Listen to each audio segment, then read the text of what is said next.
Carolina low country of 1855 existed in a constant struggle between land and water, between what white men claimed to own and what remained wild enough to destroy them. The Hamilton plantation stretched along a fragile border where rice fields dissolved into a sprawling cypress swamp, so dense and treacherous that locals called it Devil's Garden, not because they truly believed the devil lived there, but because any land that resisted ownership, mapping, and profit had to be branded as evil. The swamp swallowed arrogance whole. It did not care for guns, bloodhounds, or deeds of ownership. And the enslaved knew something else too, something the law refused to acknowledge. They knew the swamp listened.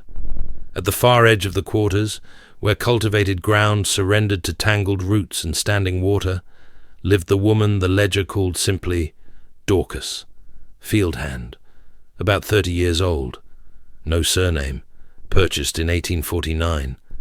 None of that captured who she truly was.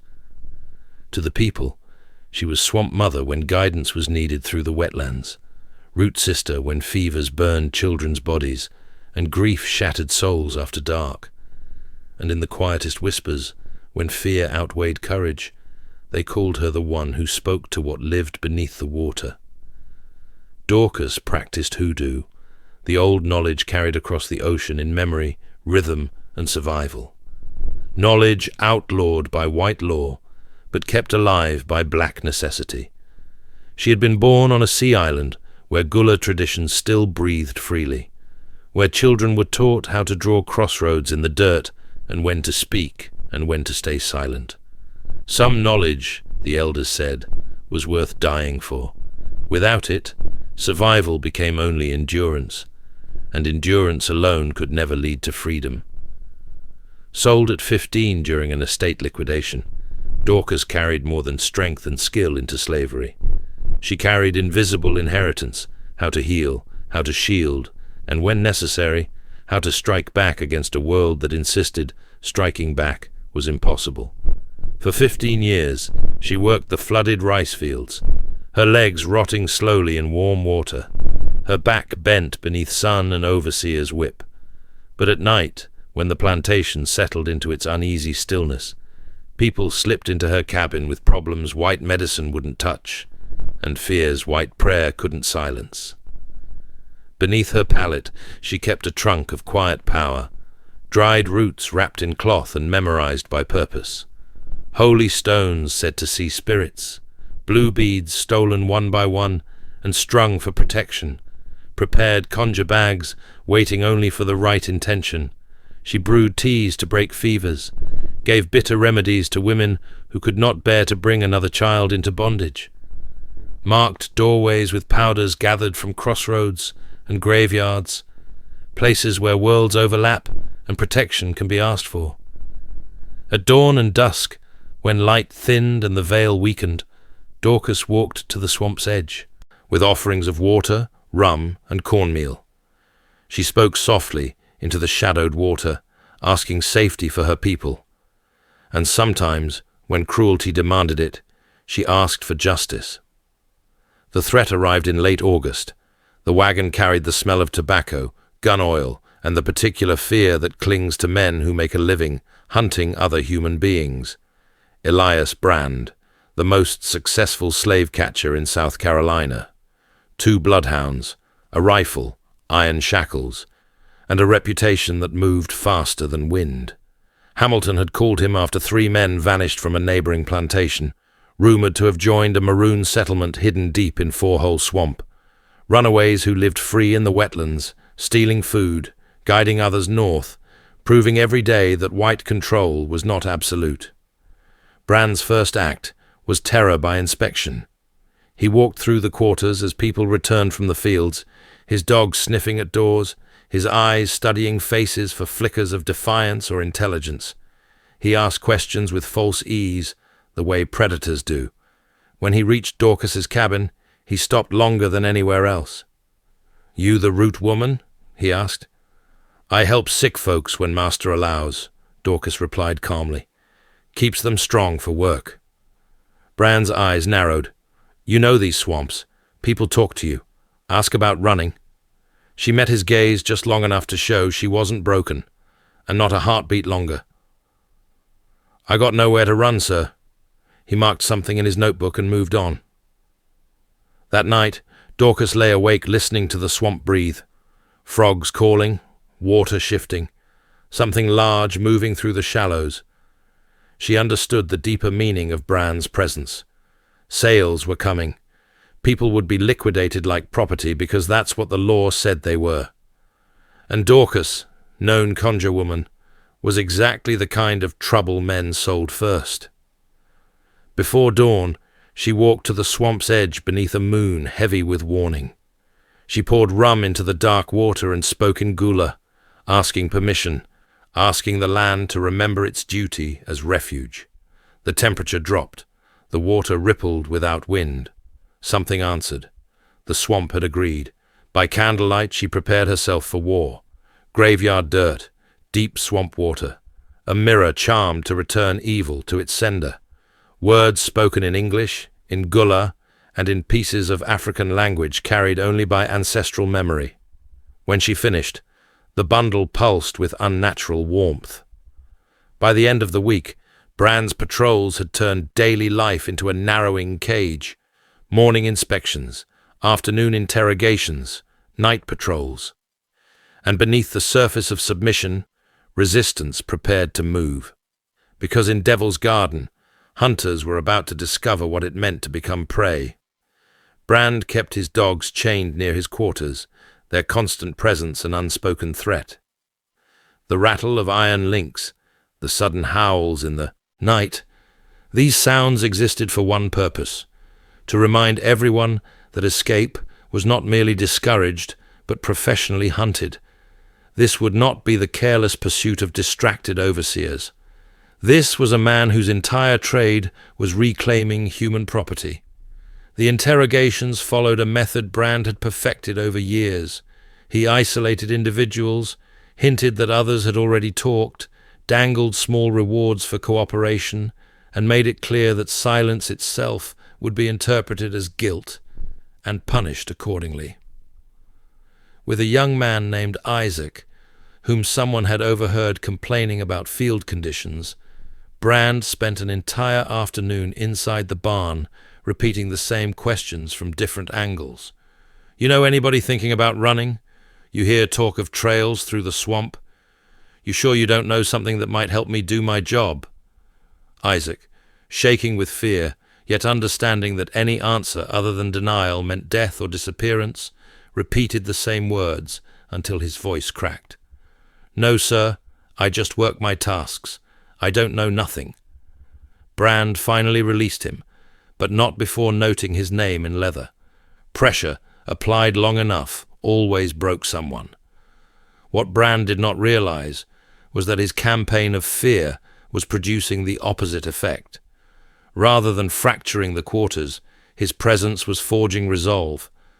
People who had hesitated now understood a hard truth. Someone would be branded a troublemaker regardless of innocence. Brand needed results to justify his fee, and that meant even those who never planned to run were now calculating how dangerous it had become to stay. A silent code spread without instruction. When someone passed near dusk and touched knuckle to forehead, an innocent enough motion, easily mistaken for wiping sweat, it meant they had chosen the road. They would run when the signal came. Not everyone could go. The elderly, the very young, the sick, those whose bodies would not survive the swamp. For them, Dorcas prepared a different kind of defense. Small charms to dull Brand's suspicion. Herb bundles hidden beneath pallets, meant to confuse dogs if cabins were searched. For those committed to escape, preparation consumed every stolen moment. Clothing seams were reinforced, hidden pockets sewn for food. Fabric darkened with mud and charcoal in patterns that could be explained as ordinary wear.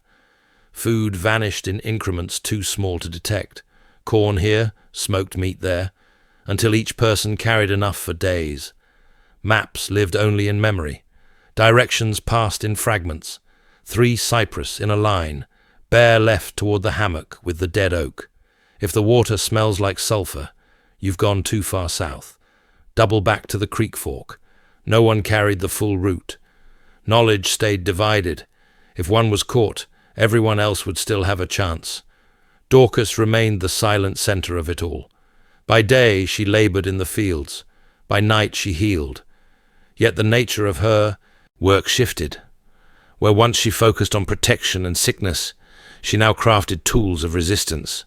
Bundles of sulfur, crushed mint, pepper, scents strong enough to overwhelm tracking dogs. Small bags of graveyard dirt, said to render bearers unseen by hostile eyes. Stones gathered from crossroads and boundary places where rules bent and change became possible. And then she began the most dangerous work of all, a working not meant only to protect the escaping, but to harm the pursuers, to turn the swamp itself into an enemy. She waited for a moonless night thick with darkness and crossed to the place where three territories met, a true crossroads between cultivated land, water, and forest. There she brought heavier offerings than rum alone, a chicken taken from Hamilton's coop, killed by ritual, its blood fed to the earth while she named water spirits and ancestors, cornmeal mixed with honey and whiskey, blue beads buried to attract watchful forces, and finally, her most powerful creation, a conjure bag heavy with death and reflection, graveyard dirt from 3 unmarked burial grounds, water drawn from the swamp's deepest black, a mirror fragment washed for weeks to return malicious intent, and a piece of rope from a lynching, still swollen with rage. Holding the bag, Dorcas spoke in 3 tongues, English for intention, Gullah for ancestry, and older African words carried only in muscle memory. She asked for protection for the fleeing, confusion for the hunters, and something darker still, that the land itself turn hostile towards slave catchers who violated ancient laws of refuge. When she finished, the temperature dropped. Frog calls ceased. The nearest pool rippled without wind. The petition had been accepted. The escape plan took its final shape. Not all would flee at once, too visible, too dangerous. Instead, individuals and pairs would vanish over several days. The first to leave were 2 young men scheduled for sail south. They slipped away during Saturday night chaos when absence could be mistaken for visiting another plantation. Others followed in intervals, timing their departures with field assignments near the swamp's edge. Dorcas would leave last. Her disappearance would trigger the fiercest search, and every hour she delayed meant more distance for the others. In the final days, she distributed protections with ritual care, stones for those afraid of water, roots to strengthen wavering courage, tiny vials of swamp water and grave dirt to link each runner to the greater working. She taught prayers for being lost, signs of danger, and markers of safety. She told them of hidden caches, gourds of corn hung in trees, fire kits sealed in oilcloth, tools and weapons buried for those who might need them. The first departures passed cleanly, too cleanly. On the 4th night, one of Bran's dogs lifted its head and caught a scent. Whether from a real trail or the lingering odor of Dorcas's preparations, no one knew. Brand assembled his pursuit at dawn and drove into the swamp with his usual confidence. What he met instead was resistance made of water and shadow. The dogs surged forward, then fell into confusion. Trails vanished. Solid paths became sucking mud. The heat failed to lift the thick morning mist, and through it all lingered the sensation of being watched by something not animal, not human, but unmistakably present. Twice Brand navigated his men in wide circles, returning them near their starting point without realizing it. His hired pursuers began muttering about curses, about root workers binding the swamp, about dead slaves guiding the living. Brand dismissed the talk as superstition, but unease followed him all the same. By the 2nd day, one man quit outright. By the 3rd, the dogs refused to advance. Meanwhile, deep in the wetlands, the runaways moved with growing certainty. They found markers Dorcas had promised, caches of food, protection signs carved into bark, and carved beneath one supply gourd, the crossroads symbol she had taught them, the sign that they were still under protection. One by one, pairs began reaching rendezvous points where earlier escapees waited. And the swamp, once feared as a grave, revealed itself as a road. The scattered escapees gradually merged as the plan shifted from fragile theory into living reality. Each new arrival brought information, where the ground held firm beneath the water's skin, which crossings could be waded and which demanded swimming, where Bran's pursuit had been seen and which directions had turned dangerous. They also carried stories, accounts that already felt like folklore even as they were still unfolding. Dogs that tracked a scent straight to the water's edge and then refused to move another step. A searcher who plunged chest deep into what looked like a shallow pool and had to be dragged free. Brand himself, passing within 20 feet of a runaway, frozen behind curtains of hanging moss, so close the fugitive could hear the slave catcher's breathing. Yet Brand looked directly at the hiding place, and somehow did not see him, as if shadow or leaves or something less visible had bent his sight away. The groups established rough camps on the rare patches of true high ground the swamp allowed, small islands of elevation Dorcas had described in her instructions, places where cypress grew thick enough for concealment but not so dense as to trap movement, clean water nearby, sight lines wide enough to spot danger in time to scatter. At one such camp, 17 people gathered over 5 nights, more than had originally committed. Word had spread. Others had made last-minute decisions that remaining under Brand's tightening grip was deadlier than the risks of flight. They organized themselves by instinct. Elders managed supplies and watched rotations. The younger ones foraged and stood sentry. The physical cost marked every body, clothes torn and crusted, with mud, feet swollen white from constant water, limbs striped with thorns and insect bites that festered into angry welts. Their eyes carried the deep strain of moving by night and hiding by day. Yet beneath the exhaustion lived something new, an alert, unyielding resolve. They had crossed an invisible line. Retreat no longer felt possible, even if it still was. They were fugitives now in the fullest sense, cut loose from every certainty they had known. One night, gathered around a small, tightly controlled fire used to cook fish and borrow a little warmth, a woman named Ruth finally voiced what many had been thinking. "You reckon Dorcas's conjure really working, or we just been lucky so far?" An older man named Samuel, scarred from a failed escape years earlier, answered after a long pause. "I ran once before. Dogs found me in 2 days. This time we near a week in these woods, and Brand's hounds moving like they lost their minds. That ain't luck, that's help. Best not name it too loud, in case it start listening too close. When people discover that swamps can be sanctuaries, when spirits become allies, when hunting dogs turn confused and slave catchers walk their own circles, that is when the powerful learn the powerless were never unarmed." As the fire died, their talk shifted toward what came next, the terrifying move from swamp sanctuary into open land thick with patrols, suspicion, and betrayal. Dorcas had taught them about the network, safe farms, hidden allies, rivermen who ferried fugitives between marsh islands if you knew the signs. Their first target lay 30 miles north, a tenant farm where the owner's wife, daughter of a free black preacher, had hidden runaways before. If that failed, they would press west toward the bigger river and the watermen. But none of that could happen without Dorcas. She had been scheduled to arrive 3 nights earlier. The waiting gnawed at them. Every sound from the dark might be her or Brand. Samuel argued they had to move. Ruth argued that Dorcas held knowledge they could not afford to lose.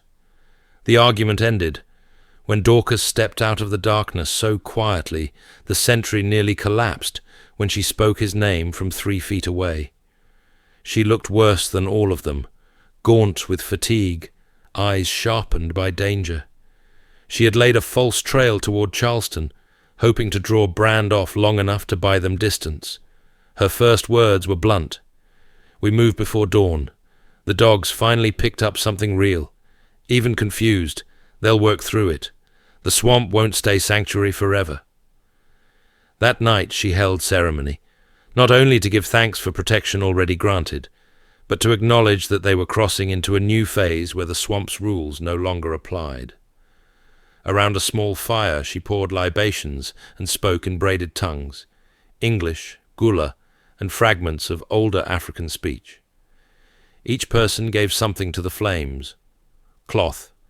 From the plantations they had fled, soil from the land that had consumed their labor, drops of blood from wounds earned in flight. When dawn came, fear had hardened into purpose. They broke camp quickly. Dorcas stopped anyone who lingered too long covering tracks. "Anyone good enough to find us this far? Gonna find signs no matter what. Better to move fast than pretend invisible." They fractured into smaller groups again for the transition into settled land. Dorcas led the first, most dangerous position, and the one she chose without hesitation. The border between swamp and solid ground was sudden. One moment water and cypress, the next pine trees and firm earth beneath bare feet. The shift felt spiritual as much as physical. Inside the swamp, the land itself had fought for them. Outside, survival would depend on silence, strategy, and speed. They traveled by night, hid by day, slept in thickets, abandoned sheds, once in a cave locals avoided because it was said to be haunted, which made it perfect. Hunger never faded completely. Fires were forbidden. Smoke meant death. Illness followed. Fever, infection. Dorcas treated what she could, but motion allowed no real rest. The weight of fear never lifted. Some nights they wept in silence. Other nights they sang in whispers, old songs and new ones shaped by the road. The first true crisis came on the 8th night. They reached the tenant farm just before dawn, watched for traps, searched for Dorcas's signal, and there it was. A quilt hung on the porch rail, blue and white, a star pattern. Follow the drinking gourd. Dorcas sent the youngest first, a 14-year-old boy named Thomas, because if anyone was watching, a child might draw less suspicion, and the future held its breath. Thomas burst from the tree line and crossed the open ground in a sprint born of pure terror. He reached the back door and struck the wood with the rhythm Dorcas had drilled into him. 3 sharp knocks, a pause, then 2 more. Every muscle in his body locked, ready to run if the door opened to the wrong faces. The door creaked open just a few inches. A white woman stood there, older than Dorcas had described, her hair threaded with grey, her expression carved by caution and long experience. Her eyes searched Thomas in silence before she spoke the final test. "You lost, boy?" Thomas swallowed and gave the answer Dorcas had taught him. "I'm looking for the river that runs to freedom, ma'am." Something in the woman's face softened. She opened the door wider. "You found your river. Bring your people in, fast, before the light comes." Inside, the farmhouse was worn but spotless, furniture scarred by years of use, yet kept with stubborn care, proof of limited means stretched by pride and discipline. The woman introduced herself simply as Sarah. No last name offered. None asked. She moved quickly, lifting a rug in the kitchen to reveal a hidden trapdoor. Beneath it lay a cellar so small the adults had to crouch, the ceiling scraping their shoulders, but it was dry, and when the door shut, the darkness was complete. For the first time since fleeing Hamilton Plantation, they felt something close to real safety, not merely the absence of immediate pursuit. Sarah brought cornbread, beans, and fresh water so sweet it almost hurt to drink after days of swamp runoff. She and her husband carried on their routines above them, tending the farm in ways that drew no attention. The fugitives slept through the day, like the dead. That evening, Sarah returned with news. Slave catchers had passed through 2 days earlier, offering rewards, but had found nothing and moved on. Patrols were heavier now after reports of the mass escape, yet the search focused south, toward the swamp and Charleston. No one believed the fugitives had gone north. Dorcas asked about the next leg of the journey. Sarah produced a crude map drawn on cloth, easy to hide, easy to burn. She marked safe houses, patrol concentrations, fallback routes. Then she gave them something harder than directions. "You've got about a 1 in 3 chance of making it all the way," she said quietly. "Most folks get caught somewhere between here and free soil, sometimes by mistake, sometimes by bad luck, sometimes because someone sells them out for reward money, or for safety." She let the truth sit in the dim cellar light. "But 1 in 3 is better than 0. Some of you will walk on free ground. Some of you will raise children who are born free. And that's worth it." Her voice wavered. "My mama was born in chains. She died free. Said the sweetest moment of her life was waking up that first morning, knowing nobody could sell her children anymore." They stayed 2 nights. During that time, Dorcas held another ceremony, smaller than the one in the swamp, but no less heavy with meaning. She spoke of how the swamp's protection was behind them now. From here on, survival would depend on human networks, discipline, and restraint. She distributed the last of her charms, tokens for courage, for silence, for unity. Then she spoke the truth she had been avoiding. "When you call on certain forces," she said, coughing into her hand, "you don't get help for free. Payment comes, always, and when it comes, you don't get to refuse." Her cough left a wet rattle in her chest. "If something happens to me before we reach freedom," she said, steadying herself, "it won't be because the spirits abandoned me. It will be because I paid what I promised." Everyone understood what she was really saying. Dorcas was dying. They left on the 3rd night. Sarah pressed supplies into their hands, food, coins, strips of cloth to mark routes for other runaways. She embraced Dorcas last, whispered something that made the old woman smile, despite her weakness. Then Sarah stood in the doorway and watched them vanish into the trees, knowing she would never learn their fate. The journey north became a pattern of darkness and concealment. They travelled only at night, hid by day in barns, thickets, hollow ground.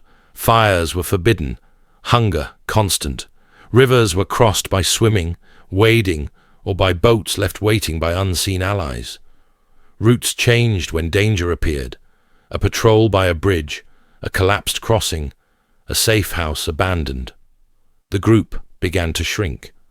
One man collapsed from an infected leg wound and could go no farther.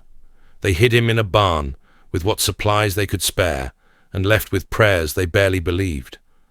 A young pregnant woman went into labor too early. The child was stillborn. Afterward, the mother stopped speaking. 2 days later, she walked away and never returned. Dorcas worsened. Blood flecked her lungs. Fever racked her body. Her skin turned grey. Still she refused to slow. "I didn't come this far to die halfway," she rasped. Rumors travelled faster than they did now. Brand had returned in disgrace. His dogs were ruined. Stories spread through the Carolinas of a conjure woman who turned the swamp into a weapon, of pursuers swallowed and broken, of a mass escape no one could undo. Some versions spoke of demons, others of invisibility. The truth was simpler and deeper. Knowledge passed down in secret, and a land that chose to protect those who honored it. They reached Pennsylvania beneath a sky of thick grey fog. No sign marked the border, only a narrow creek dividing enslaved ground from free soil. They stood in silence at the water's edge. 11 remained of the original 17. No one cheered. No one wept. They crossed. Some wept openly, tears blurring into the fine mist clinging to their faces. Others stood in stunned silence, as if speaking might shatter the fragile miracle and wake them back into chains. Dorcas, barely able to stand without two people holding her upright, lifted her head and managed a smile shaped from triumph and exhaustion. "We made it," she whispered, her voice broken by the cough that never left her now. "Not all of us, but enough. Enough to carry the story forward. Enough to remember the ones who didn't." They waded through the creek that barely reached their knees, yet felt deeper than any ocean they had ever imagined. Each step was a deliberate crossing, from law that named them property to ground that, at least in theory, recognized them as people. On the far bank waited a man beneath the trees, a free black contact from the Underground Railroad. "Marcus," he said simply. No questions, no demands. Only a quiet nod of recognition for what their presence meant. He led them to a nearby farm owned by the Hendersons, a Quaker family who had spent decades turning their land into a threshold between terror and survival. They were given food, clean bedding, and medical care, but also something far harder: help learning how to live as free people in a nation that would still try to deny their freedom. Documents had to be forged or secured. Work had to be found. They had to learn how to walk without flinching, how to speak without asking permission, how to exist without being owned. Mrs. Henderson took one look at Dorcas and sent for a doctor, ignoring her weak protests. The examination confirmed what everyone already feared: her lungs were destroyed beyond repair. "Consumption," the doctor said quietly. "Weeks, perhaps a month if mercy lingered." But those who knew the full truth understood it differently. The spirits had come to collect. Dorcas lived 6 more weeks, long enough to watch the others begin building lives, long enough to see Thomas, the youngest, read his first words aloud, long enough to hear that the escape had already become legend back in the Low Country, that Brand had quit in disgrace, that Devil's Garden was now spoken of in whispers, a place where hunters were humbled and runaways guarded. She died one clear October morning with sunlight spilling across her blankets, surrounded by the people she had carried through fire and darkness. They buried her in the Quaker cemetery beneath a simple marker: Dorcas, died free, 1855. Nothing else was needed. At her funeral, Samuel spoke so all could hear. She knew she was dying before we ever left that swamp, knew exactly what it would cost her, and she paid it anyway, because she understood some things are worth dying for, and freedom sits at the top of that list. The survivors scattered gradually across the north. Some married, some raised children who would never know what it meant to be owned. Some joined the abolitionist cause, testifying to the world that slavery was not an abstraction, but a daily act of violence. Thomas lived long enough to see slavery end, long enough to see freedom betrayed and reborn again through struggle, long enough to become a keeper of the story. In old age, he would say, "Folks ask me if I believe in magic. I tell them I believe in whatever it was that turned them dogs in circles and carried us through a swamp that should have swallowed us whole. You can call it hoodoo. You can call it the ancestors. You can call it the hand of God. Don't matter what name you give it. What matters is, it worked, and we're here because of it."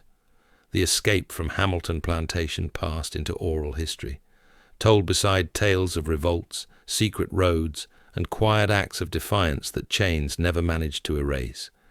The details shifted with each telling, but the truth never changed. A conjure woman named Dorcas turned a swamp into sanctuary. She called on forces older than American law. She traded her life for the freedom of others, and proved that the powerless were never truly powerless. Back on the plantation and throughout the Low Country, her story served as warning and promise both. When Brand's name was mentioned, rare now, spoken only with contempt, people would say, "That's what happens when you hunt. Folks the swamp decides to protect." And everyone understood. When the law calls you property, when hunters come with dogs and chains, when darkness, water, and faith are all you have left. That is when you remember Dorcas, and the 17 who walked through Devil's Garden to freedom. Because hoodoo, memory, and resistance have always been weapons of liberation. And sometimes, even the land itself rises up to defend the hunted,